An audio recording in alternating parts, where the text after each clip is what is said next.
నమస్కారం అండి. నమస్తే. ఉమ్మడి వరంగల్ జిల్లా వాసిగా అసలు కొండా సురేఖ ఇష్యూ సీరియస్గా నడుస్తుందా? కొండా సురేఖ రాజీనామా చేస్తున్నారు ఎమ్మెల్యే పదవికి పార్టీకి అని కొన్ని వార్తలు వస్తున్నాయి. సో అదే క్రమంలో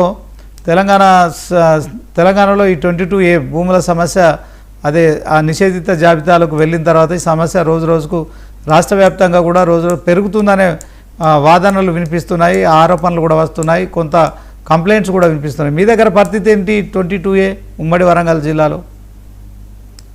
రాష్ట్ర వ్యాప్తంగా జరుగుతున్న అంశాలను కులంకుశంగా చూస్తున్నాం. అదేవిధంగా కొండా సురేఖ అంశాన్ని కూడా కన్వెన్షన్ నుంచి జరుగుతున్న అంశాలు, ఇప్పటి వరకు జరుగుతున్న అంశాలు, కాంగ్రెస్ లో ఏం జరుగుతున్న అంశాలను కూడా మేము కులంకుశంగా చర్చిస్తున్నాం. అదేవిధంగా ఏం జరుగుతుందో కూడా చూస్తున్నాం. ఎందుకంటే కాంగ్రెస్ పార్టీ అంటే క్రమశిక్షణ లేని పార్టీ అని గూగుల్లో కొడితే ఫస్ట్ వచ్చే పదమే కాంగ్రెస్ పార్టీ. ముఖ్యంగా ఏంటంటే కాంగ్రెస్ ఇప్పుడు వచ్చిన పంచాయతీ కూడా చూసుకోవచ్చు. కాంగ్రెస్ వచ్చిన తర్వాత రాష్ట్రంలో ఏం జరుగుతుంది?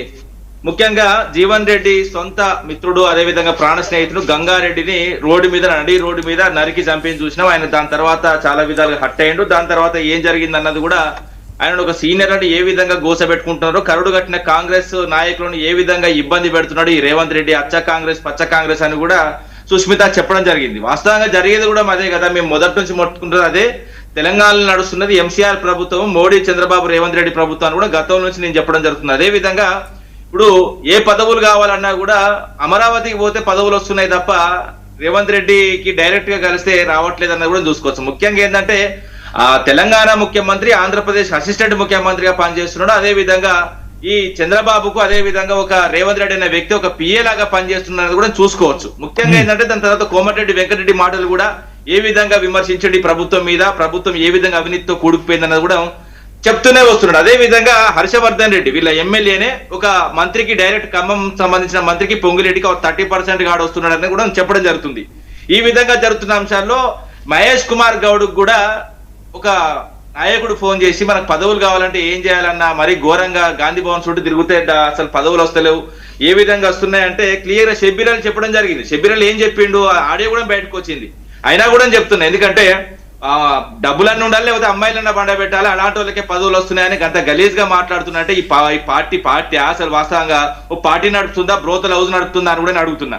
అదే విధంగా షబ్బీర్ అలీ మాటలు ఆ విధంగా ఉన్నా, అదే విధంగా పార్టీ మారిన వాళ్ళ మాటలు ఈ విధంగా ఉన్నా, అసలు ఇంకోటి ఏంటంటే వాళ్ళ ఉన్న ఎమ్మెల్యేలు కూడా మేము కట్నాలు కానుకలకు దినాలకు తద్దినాలకు తప్ప దేనికి పనికి వస్తలేము, అసలు మా కాన్స్టిట్యూన్సీ డెవలప్మెంట్ పండిపట్లేదని కూడా బహిర్గతంగానే మాట్లాడుతున్న విషయాలు చూసాం. అదే విధంగా 22A విషయంలో కూడా ప్రభుత్వమే ఒప్పుకున్నది తప్పు జరిగిందని లెప్పలేసుకొని దాన్ని మొత్తం ఏదో వెనకకి తీసుకొచ్చిన ప్రయత్నం చేస్తున్న కుట్రలు కూడా చూసాం. ఎందుకంటే ఒక టోల్ ఫ్రీ నంబర్ పెట్టి రేవంత్ రెడ్డి అన్నదమ్ములు దోచుకోవడానికి ఏ విధంగా నడుస్తున్నారని కూడా నేను కులంకుశంగా చెప్పడానికి ప్రయత్నం చేశాను. ఎందుకంటే రాష్ట్రం వచ్చిన పంచరి కన్వెన్షన్ ను దాదాపు ఆడగూడెం బ్లాక్ మెయిల్ చేసి ఒక 200-300 కోట్లు నాగార్జున అడిగితే నాగార్జున ఇవ్వలేదు. దాని తర్వాత దాన్ని కోర్టు కేసు ఉన్నా కూడా 2015లో కోర్టు కేసు ఉంటే మేము ముట్టుకోలేదు, ఎందుకంటే కోర్టును ధిక్కర కేసు అయింది కాబట్టి మేము ముట్టుకోలేదు. ఈ ప్రభుత్వం వచ్చిన తర్వాత బ్లాక్ మెయిల్, అదే విధంగా కోర్టుల మీద కానీ పోలీస్ స్టేషన్ల మీద కానీ అదే విధంగా దేని మీద కానీ నమ్మకం లేని వ్యక్తి కాబట్టి 46 రోజులు జైలుకు వేసిన వ్యక్తి, అదే విధంగా 89 కేసులు క్రిమినల్ కేసుల వ్యక్తికి చట్టం అంటే విలువ ఉండదు, న్యాయ వ్యవస్థ అంటే విలువ ఉండదు కాబట్టి ఇక బ్లాక్ మెయిల్ కు దిగింది. ఎందుకంటే బ్లాక్ మెయిల్ చేసుకుంటా వచ్చిన ముఖ్యమంత్రి కాబట్టి ఆయనకు తెలుసు. ఎందుకంటే ఒక్కొక్క బ్లాక్ మెయిల్ కేసు ఈయన మీద వచ్చిన కేసులు చూస్తే ఆ కేసులు మొత్తం నేను పూర్వపరాలు చదివిన. ఒక్కొక్క డాక్యుమెంట్ 2 డాక్యుమెంట్లు పుట్టించి 3 డాక్యుమెంట్లు పుట్టించి బ్లాక్ మెయిల్ చేసి అన్నదమ్ముల మధ్యలో ఫ్రెండ్స్ మధ్యలో చిచ్చులు పుట్టించి భయభ్రాంతులకు గురి చేసి వాళ్ళని ఆగమాగం చేసి వచ్చిన ముఖ్యమంత్రి కాబట్టి ఏదైనా ఏ ముఖ్యమంత్రి ఏ విధంగా వచ్చిండో ఒక నేరస్తుని పరిపాలన ఏ విధంగా ఉంటుంది, ఒక మంచివారి పరిపాలనకి తేడా ఎట్లుంటుందని స్పష్టంగా కనబడుతున్నది. ముఖ్యంగా ఏంటంటే కన్వెన్షన్ అయిపోయింది. కన్వెన్షన్ బ్లాక్ మెయిల్ చేసి ఆయన దగ్గర నుంచి డబ్బులు లాగిళ్ళు.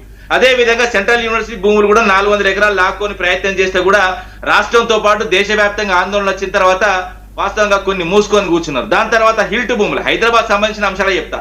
హిల్ట్ భూములు కూడా ఎన్ని ఎకరాలు కూడా దాదాపు 1000 ఎకరాలు కూడా దంచుకుందాం, దాదాపు 20-30 వేల ఎకరాల్లో కూడా దంచుకుందామని ప్రయత్నం చేసిండు. దాని తర్వాత మను భూములు, ఉర్దూ యూనివర్సిటీ భూములు, దాని తర్వాత హైడ్రా పేరిట, మూసీ పేరిట, ఇవన్నీ ప్రభుత్వ భూములని నేను మళ్ళీ కూడా చెప్తున్నా. శ్రీనివాస్ గారు ఈ మన టీవీలో 99 టీవీలు చెప్తున్నా, ఏం చేస్తారంటే ఈ ప్రభుత్వ భూములన్నీ మేము గుంజుకున్నాము అని పెద్ద పెద్ద యాడ్స్ చేస్తారు, పేపర్లు వేస్తారు. అదే విధంగా హైదరాబాద్ లో హోర్డింగ్స్ కూడా పడితే చూసుకోండి, ఇన్ని ఎకరాలు గుంజుకున్నది మా ప్రభుత్వం, రేవంత్ రెడ్డి వచ్చిన తర్వాత ఇన్ని చెరువులను గుంజుకున్నదని మొత్తం చేసి దాని తర్వాత తెర వెనక ఏమైతే కూడా చెప్తా.